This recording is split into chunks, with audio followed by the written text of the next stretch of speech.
마태복음 6장 1절입니다. 사람에게 보이려고 그들 앞에서 너희 의를 행치 않도록 주의하라. 그렇지 아니하면 하늘에 계신 너희 아버지께 상을 얻지 못하느니라. 영어 흠정역본 킹제임스 버전에서는 너희 의가 아니라 너희 구제 또는 자선으로 되어 있지만 개역 한글본처럼 너희 의로 번역하는 것이 옳습니다. 주님은 여기서 제자들이 어떻게 의를 행해야 하는가를 가르치려고 세 가지 예를 드시는데 그것들은 구제와 기도와 금식입니다. 그러한 구체적인 행위를 할 때 어떻게 하면 하나님 아버지께로부터 상을 얻는가 하는 문제를 다루시죠. 여기서의 너희 의는 은혜로 말미암는 믿음의 의와는 구별됩니다. 그것은 이미 주님께서 말씀하신 바 바리새인보다 더 나아야 하는 행위의 의로움을 말하고 있죠. 위 구절에서 어찌는 현재 시제로서 의를 행할 때마다 상이 조금씩 하늘에 쌓이는 것을 말하고 있습니다. 위 번역은 아버지께로부터 상을 얻는 것처럼 되어 있지만 원문에는 그 상이 아버지 곁에 있다고 되어 있습니다. 원문에 충실하게 번역하면 다음과 같게 됩니다. 사람에게 보이려고 그들 앞에서 너희 의를 행치 않도록 주의하라. 그렇지 아니하면 하늘에 계신 너희 아버지의 곁에 있는 상을 얻지 못하느니라. 위 번역은 아버지께서 우리가 하는 행동을 보시고 거기에 합당한 상을 준비하시고 그 상의 곁에 계신 것을 말합니다. 머리털까지 다 세심받은 아버지께서 우리가 이 땅에서 어떤 마음으로 의를 행하는가를 보시고 그것이 상을 얻을 만한 것이면 그 상을 자신의 곁에 가지고 계시다는 것이죠. 사람에게 보이려고 하는 마음의 동기로 의를 행하는 것에 대해서는 하나님 아버지께서 상을 준비하시지 않으십니다. 왜냐하면 그는 이 땅에서 사람들로부터 영광을 얻으려고 하기 때문이죠. 이 땅에서의 영광과 하나님으로부터의 영광은 양립할 수 없습니다. 만약 우리가 이 땅에서 영광을 얻으려고 한다면 하늘에서는 영광을 얻지 못합니다. 사람에게 보이려고 할 때 그는 옛사람으로 행하는 것이며 옛사람은 자신의 영광을 추구하지요. 그는 의로운 행위를 하는 것 같지만 실상 그것은 옛사람으로 행하는 것이기 때문에 죄를 행하는 것입니다. 마태복음 6장 2절입니다. 그러므로 구제할 때 외식하는 자가 사람에게 영광을 얻으려고 회당과 거리에서 하는 것 같이 너희 앞에 나팔을 불지 말라. 진실로 너희에게 이르노니 저희는 자기 상을 이미 받았느니라. 외식하는 자는 배우나 통역사 또는 다른 사람을 흉내내는 사람을 뜻하는 것으로 가장하고 속이고 위선자처럼 행동하고 가면을 쓴 자를 뜻합니다. 나팔을 부는 것이 실제로 그렇게 분다는 것인지 비유인지에 대해서 논란이 있습니다. 아마도 실제로 구제를 하기 위해서 나팔을 불었다기보다는 비유라고 보는 것이 더 타당할 것입니다. 왜냐하면 다음 구절에서 주님은 왼손이 모르게 하라고 하셨는데 손은 아는 역할을 하는 것이 아니기 때문이죠. 여기서 받았느니라고 하는 것은 영수증을 받는다는 뜻으로 저희가 자기의 상을 온전히 다 받은 것을 뜻합니다. 그들이 받는 상은 사람의 영광이지요. 회당은 사람들이 모여있는 갇힌 장소이고 거리는 트인 장소입니다. 그것은 그들이 자신의 영광을 얻는 기회를 놓치지 않음을 뜻합니다. 주님은 제자들이 그렇게 자신을 높이는 삶을 살지 않기를 바라십니다. 어떤 제자가 자신을 이 세상에서 높인다면 그는 천연왕국에서 낮아질 것입니다. 마태복음 6장 3절입니다. 너는 구제할 때 오른손이 하는 것을 왼손이 모르게 하여 내 구제함이 은밀하게 하라. 은밀한 중에 보시는 너희 아버지가 갚으시리라. 오른손과 왼손의 위 말씀은 문자 그대로 실천할 수 없죠. 이것은 주님의 명령이 성령의 인도하심 아래에서 순종해야 하는 것임을 다시 한번 말하고 있습니다. 왼손이 모르게 하는 것은 구제를 은밀히 하라는 뜻입니다. 그것은 사람의 영광을 받기 위함이 아니어야 한다는 것이죠. 갚으시리라는 미래 시제로 되어 있어서 장래에 그 상이 수여됨을 말합니다. 그것은 그리스도의 심판대에서 되어질 일이죠. 흠정역에서는 4절 끝부분에 공개적으로라고 되어 있어서 아버지께서 공개적으로 상을 주실 것을 말합니다. 그런데 아마도 그 부분은 원본에는 없었을 것입니다. 그렇다 하더라도 성경은 그리스도의 심판대에서 은밀한 모든 것들이 공개적으로 드러날 것을 말하고 있습니다. 초대교회 시대에 성도들은 모든 물건을 통용했으며 재산과 소유를 다 팔아서 각 사람의 필요에 따라서 나눠주었습니다. 그들은 자신들의 판값을 가져다가 사도들에게 그 재물을 필요에 따라서 다른 이들에게 나눠주도록 위임하였죠. 그러한 와중에 은밀하게 이 일들을 행하는 것이 어려운 경우도 발생하였습니다. 바나바의 경우가 그러했는데 성경은 그가 밭을 판 값을 사도들에게 가져갔다고 알리고 있습니다. 그러므로 구제를 은밀하게 하라는 것은 하나님께서 우리의 중심을 보신다는 것을 알고 믿음으로 순종하는 마음을 가지고 하는 것을 말합니다. 그 과정에서 은밀함이 깨어질 수도 있으나 믿음으로 행한 것에 대해서는 하나님께서 상을 주실 것입니다. 반대로 사람들에게 자신이 구제를 한다는 것을 보이려고 했던 아나니아와 삽비라는 죽임을 당했습니다. 그들이 하나님께 온전히 드려야 할 땅값 중에 얼마를 감춘 것은 마치 아간이 하나님께 바친 노력한 물건 중에 어떤 것을 취한 것과 같습니다. 아간의 사건이 이스라엘이 요단을 건넌 후에 기록된 첫 범죄였듯이 아나니아와 삽비라의 사건은 교회가 탄생한 후 기록된 첫 범죄였습니다. 아간이 탐낸 것 중에서 제일 가는 것은 시날산의 아름다운 외투 한 벌이었습니다. 시날은 바벨탑이 건설되었던 곳으로 하나님을 대적하여 인간이 자신을 높이려고 한 장소이죠. 아나니아와 삽비라는 성령을 속이고 자신의 영광을 구했습니다. 자신의 영광을 구하는 것이 얼마나 엄중한 죄인가를 이 사건을 통해서 하나님은 말씀하신 것입니다. 마태복음 6장 5절입니다. 또 너희가 기도할 때 외식하는 자와 같이 되지 말라. 저희는 사람에게 보이려고 회당과 큰 거리 어귀에 서서 기도하기를 좋아하느니라. 내가 진실로 너희에게 이르노니 저희는 자기 상을 이미 받았느니라. 이 말씀은 구제와 관련된 2절의 교훈과 거의 같은 말씀입니다. 다만 구제를 기도로 바꾼 사례이죠. 기도는 구제보다 더욱 하나님과의 관계에서 직접적입니다.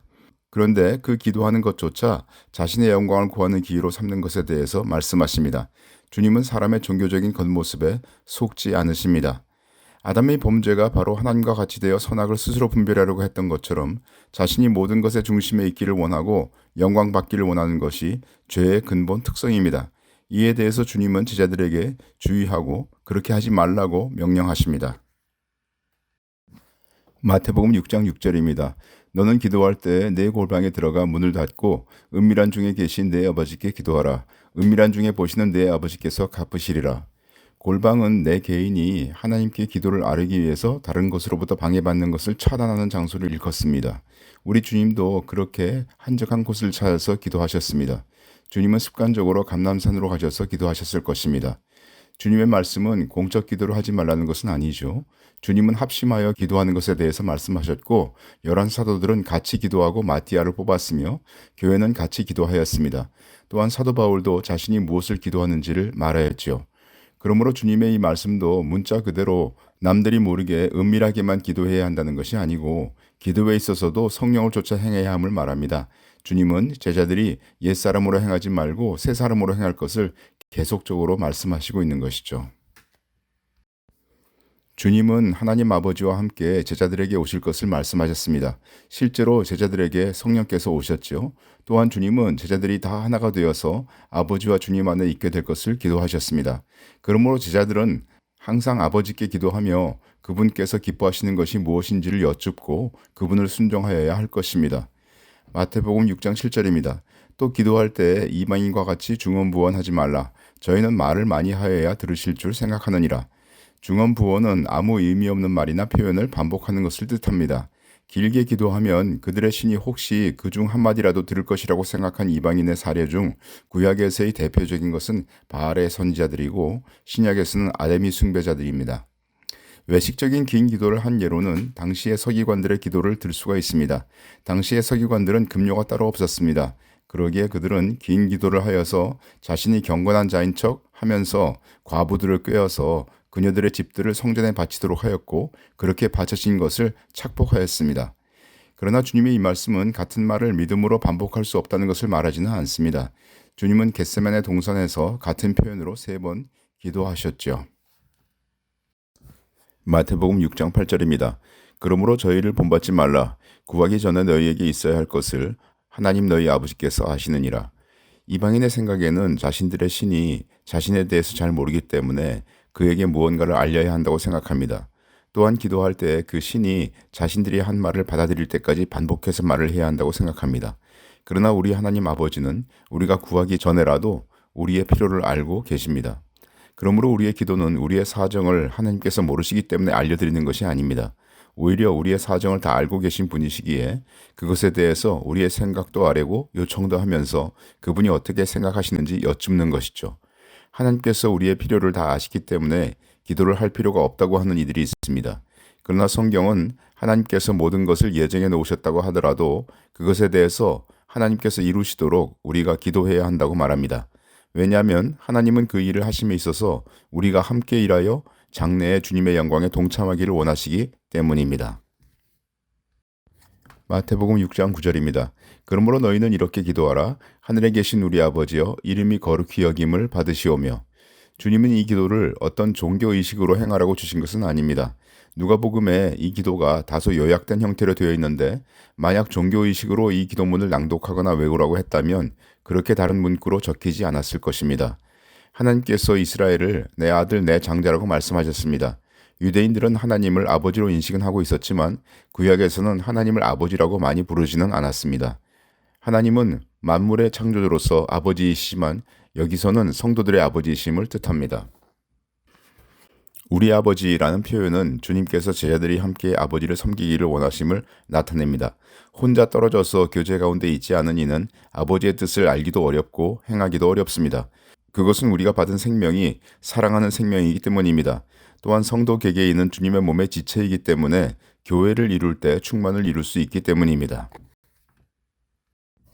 제자들이 하나님을 우리 아버지라고 부를 수 있게 된 것은 주님께서 십자가를 지셨기 때문입니다. 그러므로 주님은 이 기도문을 가르치시면서 자신이 반드시 십자가를 질 것을 다시 한번 마음에 다짐하셨을 것입니다. 아버지의 이름은 신성의 모든 속성을 지니신 하나님 그분 자신을 나타냅니다. 주님께서는 첫 번째 기도의 내용으로 아버지께서 모두에게서 경배받고 그분의 이름이 거룩하게 여겨지기를 기도하라고 하십니다. 마태복음 6장 10절입니다. 나라의 임하옵시며 당신의 뜻이 하늘에서 이룬 것 같이 땅에서도 이루어지이다. 하늘에서는 아버지의 이름이 거룩히 여김을 받고 있고 그분의 뜻이 온전히 이루어지고 있습니다. 그런데 지금 이 땅에서는 아버지의 이름이 모든 이들로부터 거룩히 여김을 받지는 못하고 있고 그분의 뜻이 아직 온전히 이루어지지 않고 있습니다. 이것들이 이루어질 곳은 곧 그분의 나라 곧 천국에서입니다. 주님은 천국이 임하기를 기도하라고 하셨으므로 여기서의 천국은 성도들이 기도하는 시점에서는 아직 도래하지 않은 어떤 나라이죠. 그렇다면 여기서의 천국은 어디를 말할까요? 이에 대해서 주님은 천국에 대해서 정의하십니다. 그것은 곧 당신의 뜻이 하늘에서 이룬 것 같이 땅에서도 이루어지는 그 나라를 말하고 있는 것이죠. 여기서의 땅은 어디일까요? 그것은 우리가 지금 발을 딛고 있는 이 땅입니다. 언제 그러한 나라가 도래합니까? 그것은 주님께서 다시 오셔서 이 땅이 왕이 되실 때입니다. 그러므로 주님께서 여기서 말씀하신 나라는 곧 천년왕국입니다.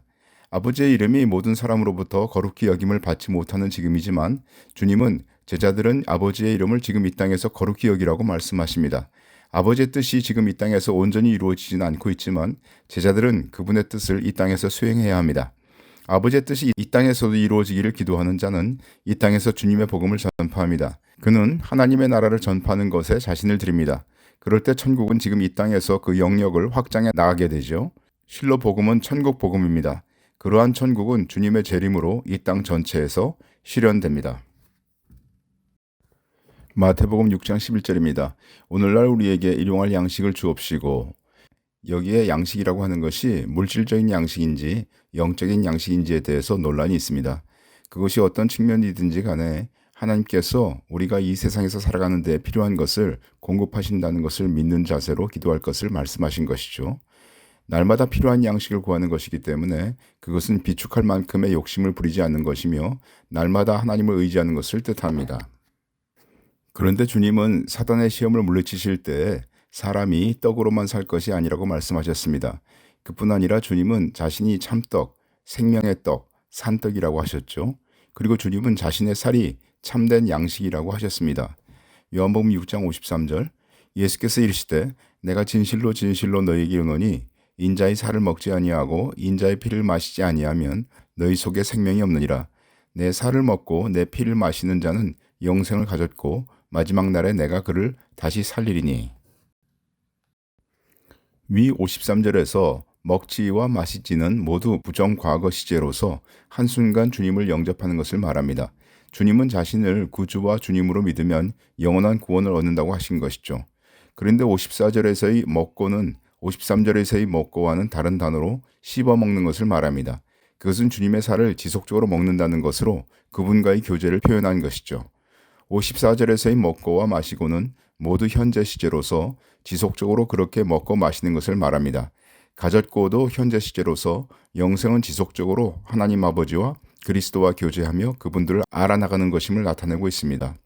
따라서 주님은 성도들이 자신과 지속적인 교제를 할 것을 말씀하셨습니다. 그러한 교제를 하기 위해서 겸손한 자세로 하나님 아버지께 매일 우리 자신을 의탁하라고 주님께서 기도를 가르치신 것으로 보는 것이 조금 더 타당하지 않을까 생각합니다. 마태복음 6장 12절입니다. 우리가 우리에게 죄 지은 자를 사하여 준 것 같이 우리 죄를 사하여 주옵시고, 이것을 킹제임스 역본으로 보시면 우리가 우리에게 빚진 자를 용서해 준 것 같이 우리의 빚진 것도 용서해 주옵시며, 이렇게 되어 있습니다. 원문에는 킹제임스 역과 같이 빚진 자에 대해서 말하고 있습니다. 누가복음에서는 같은 내용이 죄를 지은 것으로 되어 있기 때문에 빚진 것은 죄를 지은 것을 말하죠. 그런데 위의 말씀은 하나님의 은혜로 죄들의 사함을 받아서 구원 얻는 것과는 다른 말씀입니다. 은혜는 우리의 행위와 관계없이 무조건적으로 하나님께서 베푸시는 것이죠. 그런데 위의 말씀에는 조건이 있습니다. 그것은 우리가 우리에게 죄 지은 자를 용서할 때 하나님께서 우리를 용서해달라고 간구하는 것입니다. 그러므로 위의 말씀은 우리가 주님을 믿은 후의 삶에 대해서 말하는 것입니다.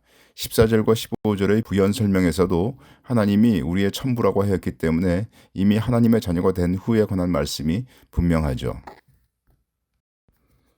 여기서 우리가 우리에게 죄 지은 자를 사하여 라고 했을 때 이 사하여를 흠정역에서는 현재형으로 표현했지만 부정과거 시제가 맞습니다. 그것은 기도하는 자가 이미 자신에게 죄 지은 자를 사한 후에 자신의 죄를 사해달라고 요청하는 것을 말합니다. 만약 그가 자신에게 죄 지은 자를 용서하지 않은 상태에서 그와 같은 기도를 했다면 그의 요구는 받아들여지지 않을 것입니다. 다른 종류의 죄들에 대한 사함이 있을 수 있음에도 특별히 형제를 용서하는 것이 하나님으로부터 사함을 받는 것과 직결됨을 말씀하심으로써 주님은 형제 사이의 화목을 중시하심을 보이셨습니다.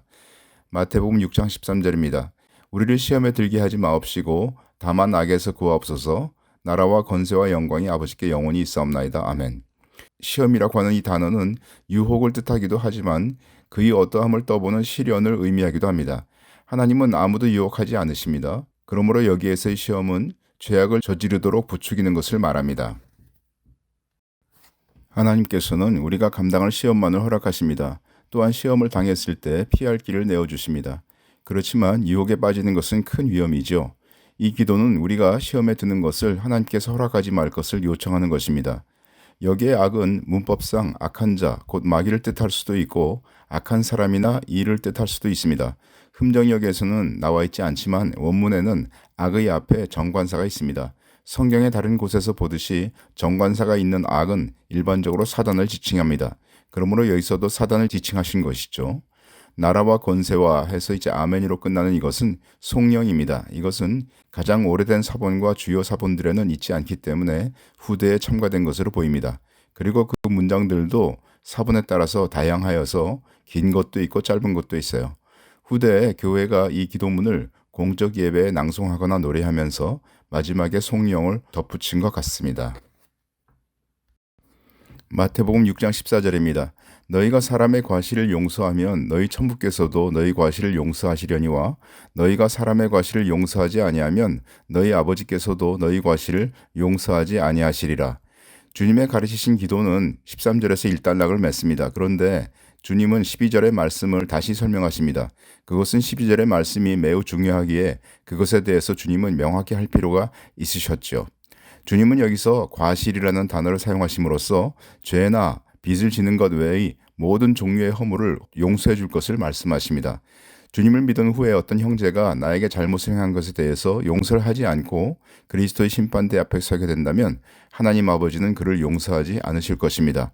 그는 빚을 다 갚을 때까지 바깥 어두운 데 쫓겨나 있게 됩니다. 마태복음 10장 누구든지 사람 앞에서 나를 부인하면 나도 하늘에 계신 내 아버지 앞에서 저를 부인하리라. 이 말씀도 그리스도의 심판대에서 일어날 일을 말씀하신 것이죠. 주님의 말씀에서 조건이 있으면서 사함과 관련이 되는 말씀은 믿은 후의 순종과 관련된 말씀이며 그것에 관한 심판은 그리스도의 심판대에서 행해질 것입니다. 마태복음 26장 72절입니다. 베드로가 맹세하고 또 부인하여 가로되 내가 그 사람을 알지 못하노라 하더라. 그런데 베드로는 주님을 3번이나 부인하였습니다. 그렇다면 베드로가 그리스도의 심판대에 섰을 때 주님은 그를 부인하실 것일까요? 우리는 베드로가 사도로서 영광의 면류관을 받을 것임을 알고 있습니다. 그렇다면 베드로는 주님을 부인한 적이 있는데도 어찌하여 주님께서 시인하실까요? 히브리서 6장 하나님이 불의치 아니하사 너희 행위와 그의 이름을 위하여 나타낸 사랑으로 이미 성도를 섬긴 것과 이제도 섬기는 것을 잊어버리지 아니하시느니라. 하나님께서는 우리가 죄악을 저지른 것들을 모두 기억하고 계시다가 그것을 심판날에 따지시는 분이 아니죠. 우리가 잘못한 것에 대해서 분명한 회개를 하고 돌이켜 주님을 섬기면은 하나님께서는 우리가 이 땅에 있을 때 우리가 잘못한 그 죄들을 사하십니다. 그러나 우리가 돌이키지 않고 그리스도의 심판대에 서게 되면 해를 입게 될 것입니다. 주님께서도 우리가 우리에게 죄 지은 자를 용서한 것 같이 우리의 죄를 지금 이 땅에서 용서해 달라고 하나님께 간구하라고 하지 않으셨습니까? 그러므로 우리는 우리의 죄를 회개하는 것에 지체하지 말고 돌이켜 주님을 순종하는 삶을 살아야 할 것입니다. 마태복음 6장 16절입니다. 금식할 때에 너희는 외식하는 자들과 같이 슬픈 기색을 내지 말라. 저희는 금식하는 것을 사람에게 보이려고 얼굴을 흉하게 하느니라. 내가 진실로 너희에게 이르노니 저희는 자기 상을 이미 받았느니라. 금식은 하나님 아버지 앞에서 겸비하여 자신의 죄악을 돌아보고 회개하며 그분의 은혜를 구하는 것입니다. 하나님께서는 구약에서 속죄일에 금식하도록 명하셨습니다. 또한 민족적인 회개를 위해 단체로 금식한 예가 있습니다. 유대인들은 바벨론 당시에는 유다 왕국의 멸망이나 그 민족의 어려움과 관련된 날들에 금식하였습니다. 그 외에 개인적인 회개와 특별한 간구를 위해서도 금식하였죠. 주님께서는 이 말씀에서 금식을 금하신 것이 아닙니다. 이 말씀은 구제와 기도의 교훈에서 마찬가지로 사람으로부터 영광을 얻기 위한 목적으로 위선적인 금식을 하지 말라는 교훈이죠. 마가복음 9장 29절 그들에게 말씀하시기를 이런 종류의 일은 기도와 금식에 의하지 않고는 아무 곳으로도 내보낼 수 없느니라고 하시더라. 킹제임스 역본인데요. 위 말씀에서 귀신을 쫓아내기 위해서 금식을 해야 한다고 되어 있으나 정통한 사본들에는 그런 표현이 없습니다. 신약에서는 사도들을 파송할 때 장로를 세울 때 금식을 한 기록이 있습니다. 마태복음 6장 17절입니다. 너는 금식할 때 머리에 기름을 바르고 얼굴을 씻으라. 이는 금식하는 자로 사람에게 보이지 않고 오직 은밀한 중에 계신 내 아버지께 보이게 하려 함이라. 은밀한 중에 보시는 내 아버지께서 갚으시리라. 유대인들은 금식할 때 머리에 재를 뒤집어 쓰고 얼굴을 흉하게 했지만 주님은 일상적인 모습을 보이라고 하십니다. 그것은 금식이 하나님께 하는 것이고 그분께 보이려고 하는 것이기 때문입니다. 그러기에 그가 금식하는 것을 다린이가 혹여 알게 되면 그를 그 사람 이상으로 보게 될까봐 경계하라고 하신 것이죠. 주님은 사람에게서 영광을 얻는 것을 지극히 경계하십니다. 사단은 주님에게 자신을 경배하면 천하만국에 영광을 주겠다고 시험하였죠. 사람 자신이 영광을 받고자 하는 것은 하나님께 경배하는 것을 거부하는 것이며 사단이 약속한 미혹의 길입니다. 이 말씀도 문자 그대로 금식할 때 기름을 바르며 지킬 것이 아니라 성령께서 말씀하시는 대로 순종해야 할 것입니다. 주님의 모든 말씀은 그와 같이 우리 속에 계신 성령을 쫓아서 행해야 할 것입니다. 계시록의 타임라인 시리즈 중 제9권 영광편이 출간되었습니다. 전자책은 아래 설명란에 가셔서 무료로 다운받으실 수 있습니다. 종이책은 북극교에서 구입하실 수 있습니다.